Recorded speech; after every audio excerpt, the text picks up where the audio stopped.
Ќе се контролираат сместувачките капацитети во Дојран за да се утврди бројот на гостите што престојуваат во ова туристичко место.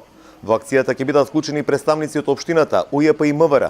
Ќе бидат опфатени сите објекти кои издаваат соби за сместување и подлежат плаќање туристичка такса.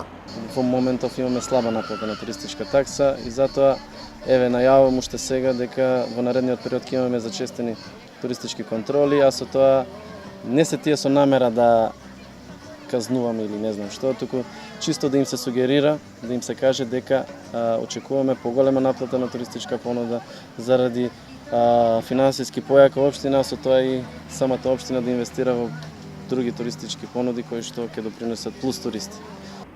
Во Дојран има регистрирано 290 објекти каде се изнајмуваат студија и апартмани за посетителите.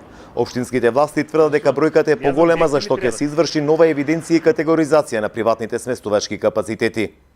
Дека не се пријуваат гостите и не се плаќа туристичка такса зборуваат и официјалните бројки. Во буџетот лани по основ на туристичка такса биле планирани 2,5 милиони денари, а наплатени само 980.000 денари. Годинава бројката е поразителна. Само 320.000 денари се стеале во општинскиот буџет по основ на туристичка такса. Дојран од идната година планира да го реализира проектот Safe City, кој на дневна основа ќе го регистрира влезот и излезот на сите автомобили во Дојран, за да се дојде до приближна бројка на гостите што ќе престојуваат во ова место. Со самиот проект до година ние ќе имаме точна бројка на автомобили, односно туристи кои што влегуваат во Дојран, кои што остануваат, туристи кои што доаѓаат за еден и за минут, значи ќе ја зборуваме комплетно со бројки. Значи ќе знаеме денеска во моментов колку автомобили имаме во Дојран, колку туристи со тоа, колку остануваат, колку се чисто на дневна основа, колку остануваат да преспиваат. Значи, со тоа ќе го подобриме и ќе ја подобриме и контролата.